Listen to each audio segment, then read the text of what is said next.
Monsieur le Président, cher Félix, Mesdames, Messieurs les ministres, Mesdames, Messieurs les ambassadeurs, Mesdames et Messieurs en vos grades et qualités, je veux d'abord vous redire tout le bonheur que nous avons de vous avoir en France. Monsieur le Président, je sais que les premiers jours, les premières heures de cette visite se sont magnifiquement passées et d'ailleurs traduisent, je dirais, la complétude de nos relations et de nos ambitions. Il y a un an, lorsque je me suis rendu à Kinshasa pour ma première visite en République démocratique du Congo, vous m'avez accueilli en ami. Je ne l'oublie pas, et ce jusqu'à Bandal. C'est donc naturellement en ami que j'ai le plaisir de vous recevoir ici à Paris, car c'est ici Paris, et pour cette nouvelle visite, la 4e depuis que vous êtes chef de l'État, mais la première visite officielle. Et je me réjouis de cette visite car elle témoigne de l'attachement qu'il y a entre nos deux pays dans des moments difficiles, il faut bien le dire, que vous vivez. Monsieur le Président, l'année dernière à Kinshasa, nous avons discuté des pistes de renforcement de ce partenariat bilatéral et je voudrais évoquer tout le chemin parcouru. D'abord, nous voulons continuer d'accompagner votre développement économique. On l'a évoqué ensemble, nos équipes ont travaillé sur ce sujet et nous le faisons de manière partenariale, à votre écoute, en réponse à vos besoins, dans 3 domaines principaux: l'appui aux métaux critiques, aux villes durables et la transformation numérique. À ce titre, je me réjouis de l'intensification des investissements et des échanges commerciaux entre nos deux pays, le partenariat entre Alstom, Metrokin et AFC, qui sera conclu cet après-midi pour construire un train urbain à Kinshasa. Et nous voulons continuer d'aller de l'avant. Nous avons facilité les mécanismes de financement. L'AFD a accru sa présence et continuera de le faire. La Banque publique d'investissement avance aussi avec les entreprises et le développement du secteur privé. Je sais votre attachement et je veux vous dire ici mon engagement pour aller plus loin sur des grands projets d'infrastructure, les corridors ferroviaires, y compris avec l'Angola, le projet INGA, et j'ai eu tout à l'heure le président de la Banque mondiale qui m'a dit son attachement et si la France était prête à y aller à votre côté, sa volonté d'avancer sur ce sujet. Et je veux ici vous dire que nous sommes prêts à y aller. Et la volonté de continuer à avancer fortement avec ce que nous avons signé ensemble, c'est-à-dire le travail du BRGM pour cartographier à vos côtés vos ressources minières et notre volonté ensemble de travailler à une plateforme et un mécanisme de traçabilité de tous les minerais. Et ce mécanisme que vous appelez de vos voeux, c'est celui que nous soutenons, celui qui permet de lutter efficacement contre les trafics pour tous les minéraux critiques, celui, par exemple, comparable au processus de Kimberley pour le diamant qui existe aujourd'hui. Nous sommes volontaires pour avancer sur cette ligne, comme nous avons commencé à en poser les jalons lors de ma visite donc de l'année dernière. Nous souhaitons aussi poursuivre les discussions pour une convention fiscale bilatérale. Nous avons lancé également une communauté Afrique-France Entrepreneurs à Kinshasa la semaine dernière pour rapprocher les jeunes entrepreneurs français et congolais. Tout avance et nous voulons donc aller encore plus loin sur le plan économique. Je sais que vos discussions de cet après-midi contribueront fortement. Deuxièmement, la France déploie son action en appui de la population congolaise. Nous le faisons dans le sillage des actions que vous portez, Monsieur le Président, particulièrement en faveur de la jeunesse et des territoires.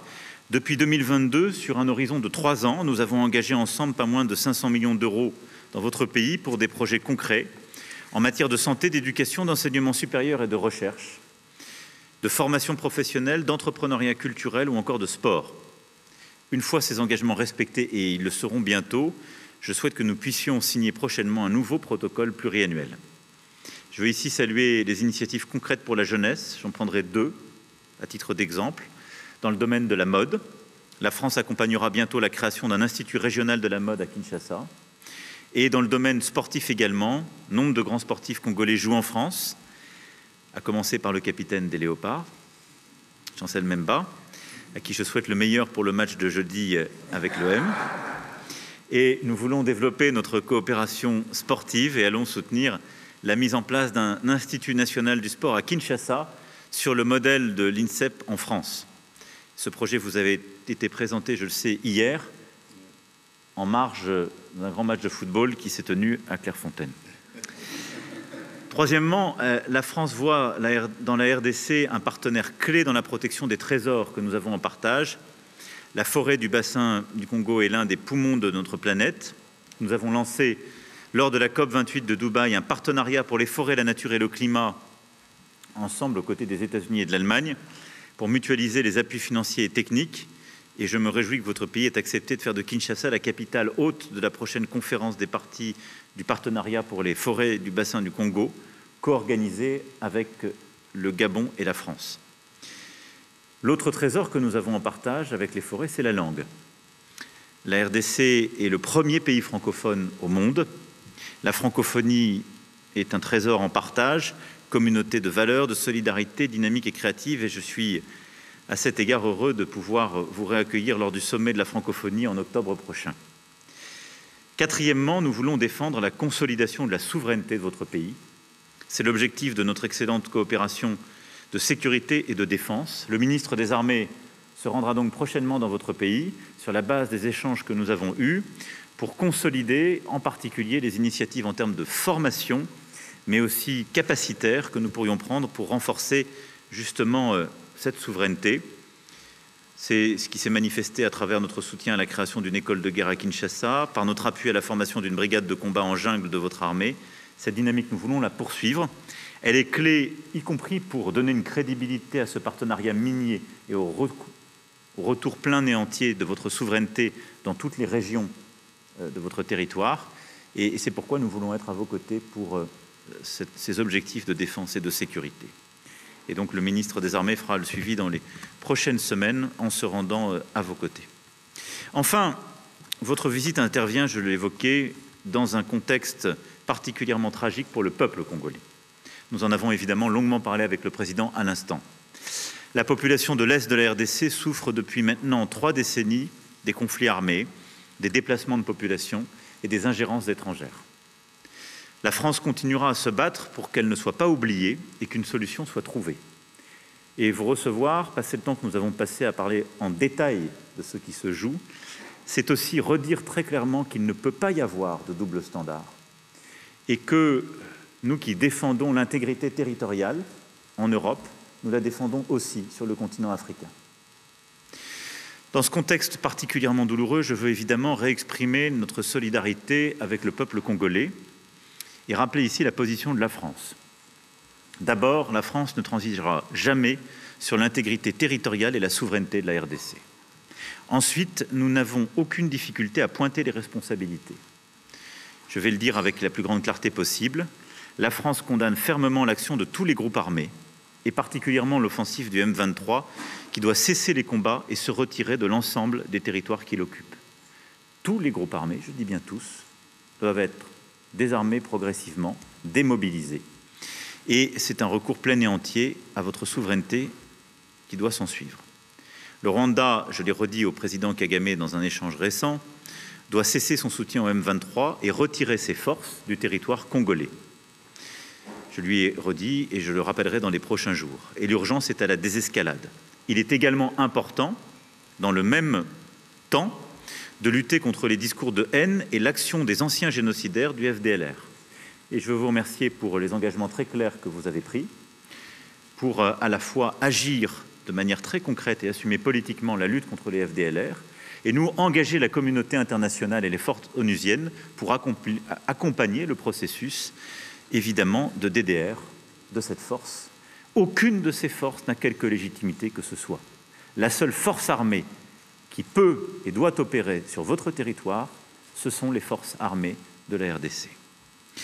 La France salue l'engagement de la RDC à mettre fin aux agissements du FDLR, l'encourage à mettre en œuvre cet engagement, et nous sommes avec plusieurs autres alliés à vos côtés, vous le savez, pour mettre en œuvre cette avancée. Enfin, la France s'est attachée aux processus diplomatiques régionaux.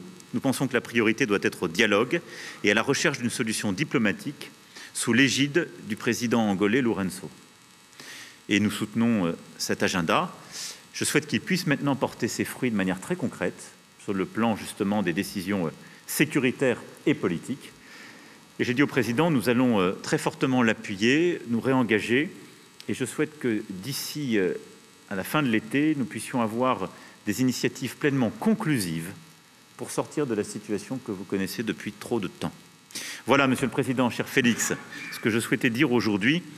Je tiens une nouvelle fois à saluer votre présence, qui est celle d'un ami, du président du plus grand pays francophone au monde, mais aussi du président d'un grand pays d'Afrique où se jouent beaucoup des questions sécuritaires, mais aussi beaucoup des questions de développement économique, naturel, et que nous accompagnons et accompagnerons dans la durée. Vous pouvez compter sur la détermination de la France. Merci beaucoup, Président. Merci beaucoup, Monsieur le Président, cher Emmanuel. Merci d'abord pour l'accueil qui me rend un peu jaloux, parce qu'à Kinshasa, on n'avait pas fait pareil. Là, je crois que la France nous a battus, donc nous avons une revanche à prendre. Et donc, vous êtes cordialement à nouveau invité en République démocratique du Congo, cher ami. Merci également, je crois que le Président a tout dit, je ne vais pas revenir sur les détails de nos discussions, mais ce qui a le plus retenu mon attention, c'est l'engagement encore plus grand de la France aux côtés du peuple congolais, surtout dans ce que nous subissons comme guerre injuste qui nous est imposée par le Rwanda, qui soutient le M23. Et je pense qu'avec les discussions qu'on a eues aujourd'hui, une lueur d'espoir pointe à l'horizon. On peut compter, je peux le dire, c'est un risque que je prends, mais je l'assume. On peut dire qu'on peut compter sur la France qui sera à nos côtés pour trouver cette paix. Parce que de la paix dépendra maintenant beaucoup d'autres choses, notamment le développement par l'investissement des opérateurs économiques français dans tout ce qu'il y a comme opportunité à saisir en République démocratique du Congo. Ici, on a parlé des minerais critiques, mais on a également parlé des infrastructures et principalement du grand projet d'Inga, ce projet qui me tient à cœur et qui a beaucoup d'intérêt manifesté en ce moment. Et la France veut être aux premières loges pour nous accompagner dans la réalisation de ce projet. Je crois que nous avons eu une très très belle discussion et moi de mon côté je peux dire j'ai eu un excellent séjour. Avant de rencontrer le président Macron, j'ai rencontré plusieurs représentants de la classe politique française, des institutions françaises et ça s'est très très bien passé au Sénat, à l'Assemblée nationale et ce matin au ministère de la Défense. Je repars très satisfait et très optimiste quant à l'avenir des relations franco-congolaises. Que vivent d'ailleurs ces relations franco-congolaises. Monsieur le Président, encore une fois, merci. Merci.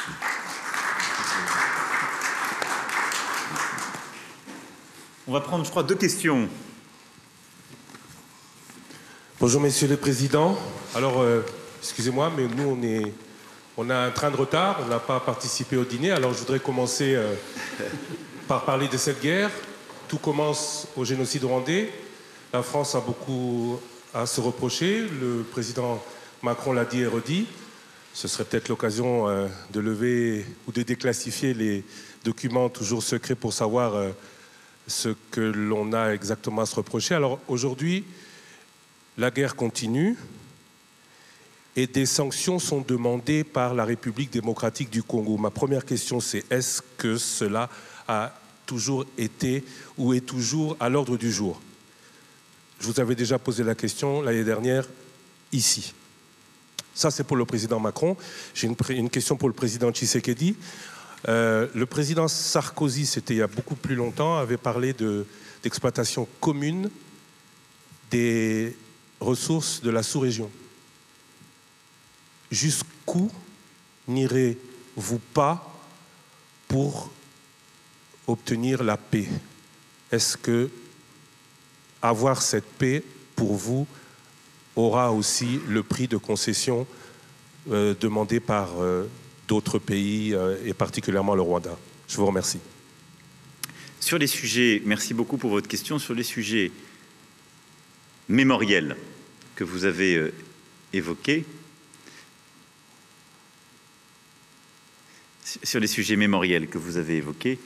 je veux ici être très clair. Il y a un exercice inédit, pas simplement de transparence, mais scientifique qui a été conduit à ma demande. J'ai mandaté le professeur Nucléaire avec toute une commission d'experts reconnus, indépendants, qui, pendant de longs mois, ont fait un travail sur la base duquel j'ai prononcé le discours de 2021, qui est le seul discours et les seuls mots qui ont autorité en la matière. Il y a ensuite un travail historique et historiographique qui se poursuit, et tout a été mis à disposition avec un dialogue et d'ailleurs même un changement de nos règles à la lumière de ces demandes. Donc je vous renvoie là aux travaux de la commission Duclerc, à mon discours de mai 2021 sur ce sujet. Maintenant, je parle d'avenir. Sur la situation, notre volonté, c'est de la régler d'un point de vue militaire, sécuritaire et d'un point de vue politique, car tout se tient. Et vous avez raison, la situation que connaît l'Est de la RDC étant enquistée au fond depuis 3 décennies, et certains ont pris des habitudes, il faut bien le dire, et elle suppose d'avoir une réponse à l'égard de tous les groupes armés. C'est pourquoi je vais ici être très clair, puisque vous m'interrogez de manière générique sur la question des sanctions. La France, d'abord, a condamné publiquement les agissements rwandais à l'est de la RDC, et ce, à plusieurs reprises depuis la fin 2022. Nous avons aussi pris des sanctions.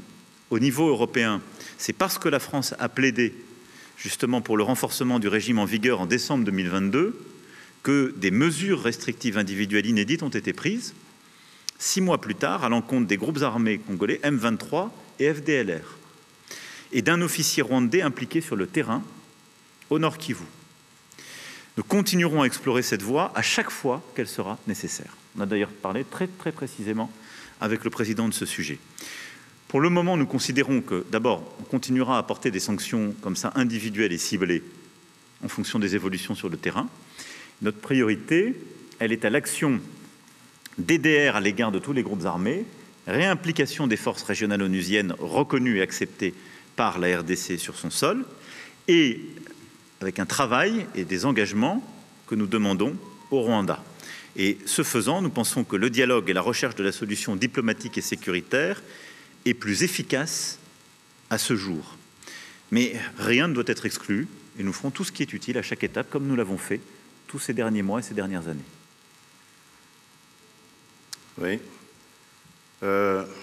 Ce qu'avait dit le président Sarkozy il y a quelques années était peut-être sujet à débat en ce moment-là, mais je pense que beaucoup d'eau a coulé sous les ponts depuis lors. Et aujourd'hui, la situation est totalement différente. Je suis moi-même témoin vivant de ce que je vais dire. Lorsque je suis arrivé à la tête de ce pays, j'ai tendu la main à tous nos voisins. J'ai fait le tour, on en a 9, je les ai tous vus, particulièrement le Rwanda et l'Ouganda, pour tirer un trait sur nos tensions du passé. Et nous avons expérimenté ce dont avait parlé le président Sarkozy, c'est-à-dire cette coopération sur des projets, des joint ventures, une coopération qui allait mettre ensemble nos pays et déboucher sur le bien-être de nos populations. Mais j'ai été payé en monnaie de singe. Je ne vous l'apprends pas.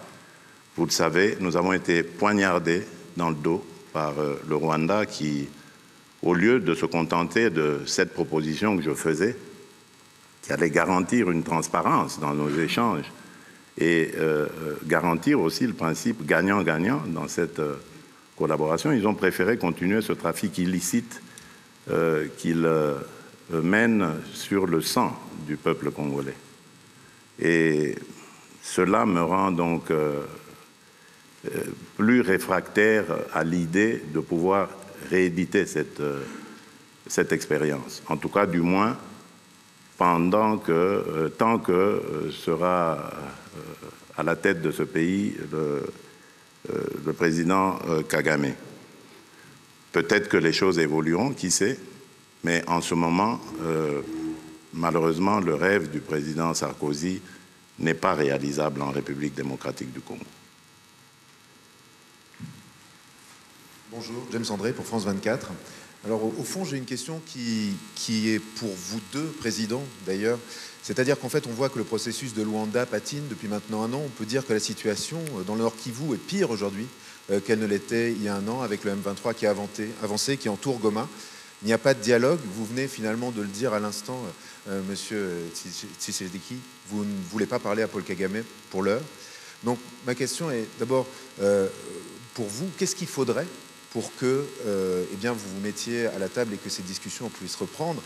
Et Monsieur le Président Macron, je voudrais savoir si vous pensez aujourd'hui que la France, qui est engagée à la fois au Rwanda, on le sait, fortes relations diplomatiques et militaires, et avec la RDC, peut encore, on va dire, peser sur ce processus qui, on le voit, se porte très mal. Il y avait eu avant cela le processus de Nairobi, qui lui aussi s'était terminé en échec. Donc comment peut-on sortir de ce nœud? À la fois, que peut faire la France et qui faudrait-il pour que vous alliez parler, Monsieur Kagame? Mais vous l'avez dit, monsieur le journaliste, en parlant de Goma, vous avez dit que Goma est presque totalement asphyxié. C'est fait exprès parce qu'ils ont profité d'un moment d'accalmie, moment que nous avons saisi pour donner la chance à la paix, à la demande de nos partenaires, pour avancer leurs troupes et ainsi essayer de couper la ville de Goma de tout approvisionnement, l'asphyxier et donc pouvoir la prendre. Je peux vous garantir que nous sommes en train de travailler pour que cela n'arrive pas. Et tant que cette situation sera comme elle est, ce sera impossible de parler. Vous ne pouvez pas parler avec quelqu'un qui vous maintient le couteau à la gorge. Ce n'est pas possible. Donc, vous avez compris, pour avoir l'éventualité ou la possibilité de discussion, il faut que la situation évolue, c'est-à-dire il faut que l'armée rwandaise qui actuellement se trouve sur le sol de mon pays et non le M23, parce que le M23 c'est une coquille vide que le Rwanda brandit, il faut que l'armée rwandaise ait quitté le sol congolais. Alors à ce moment-là, oui, ce sera possible de discuter, mais discuter pour désormais s'entendre sur le fait que le Rwanda n'a plus rien à venir faire en République démocratique du Congo au niveau militaire. D'abord, je voudrais défendre quand même le travail qui est fait par l'Angola et son président, parce que je peux toujours critiquer les processus, mais enfin, il a le mérite d'exister et il n'y a pas beaucoup de concurrents. Donc l'engagement du président Lourenço est une chance pour la sous-région et je crois vraiment pouvoir le dire pour la RDC aussi. Et il le fait avec beaucoup d'engagement, de courage et de ténacité. Et donc nous soutenons ces efforts et nous nous coordonnons très étroitement avec ce qui est fait par le président Lourenço. Ensuite, la priorité aujourd'hui, ça a été dit, c'est un processus de désarmement et de sortie du territoire des groupes armés qui n'ont rien à y faire. Alors désarmement et encadrement, si je puis m'exprimer ainsi, des FDLR, d'une part, et retrait des forces rwandaises qui sont sur le sol congolais. Ça, c'est la priorité. Puis, désarmement du M23 et processus d'accompagnement. Bon. Donc, la priorité, elle est là, elle est sécuritaire, c'est le plan sur lequel on a travaillé. Et donc, pour moi, c'est véritablement ces premiers pas maintenant qui doivent être mis en œuvre dans un dialogue que nous allons essayer d'accompagner. Le rôle de la France est d'abord d'avoir une voix claire sur la question de la souveraineté territoriale en Afrique. Et je pense que c'est très attendu sur le continent et c'est très attendu pour la crédibilité même de notre action. Je l'ai dit, il n'y a pas de double standard. Et donc on ne peut pas dire chaque jour que la souveraineté territoriale en Europe justifie des efforts massifs et notre soutien à l'Ukraine, mais que la souveraineté territoriale de la RDC, ce serait une question secondaire. Non. Donc ça, on y tient. La deuxième chose, c'est que parce que nous parlons à toutes les parties, c'est d'essayer d'aider cette médiation. Et comme nous l'avons fait aujourd'hui, je remercie encore une fois le président qui a pris des engagements clairs sur les FDLR, qui suppose un engagement aussi très fort de la communauté internationale et des forces onusiennes, mais son poids politique est important pour ce processus. Il a du coup de la valeur vis-à-vis des Rwandais que je me fais fort de convaincre d'un retrait en parallèle de leurs forces qui n'ont rien à faire sur le sol congolais. Et si on arrive à réenclencher un tel processus, la confiance se crée. Je suis très prudent, parce que vous avez raison de rappeler que les derniers mois ont plutôt été vers un accroissement des tensions. Mais il nous faut réengager. Le rôle de la France est celui-là, c'est de le faire avec beaucoup de transparence, avec la défense de nos principes, des équilibres de la sous-région, et de le faire en lien très étroit avec les médiations régionales. Donc nous allons continuer de nous engager de bonne foi sur des principes très clairement établis dont nous avons parlé ensemble et que je vous ai exposés dans la plus grande transparence. Je pense qu'on peut y arriver, je dirais même que nous devons y arriver. La réalité, c'est celle que votre confrère évoquait juste avant, c'est que nous parlons là d'une situation qui, depuis 3 décennies, s'est installée. Et donc, nous avons raison de nous y attacher collectivement, mais ça va supposer beaucoup de courage de tout le monde et un réengagement massif à tous égards. C'est aussi pour ça que tout ce qui est fait pour reformer, recréer l'unité des forces armées en RDC et reprendre la totalité de la souveraineté du territoire est très important côté congolais. Merci beaucoup. Merci mesdames et messieurs et merci à nouveau au président. Merci Emmanuel.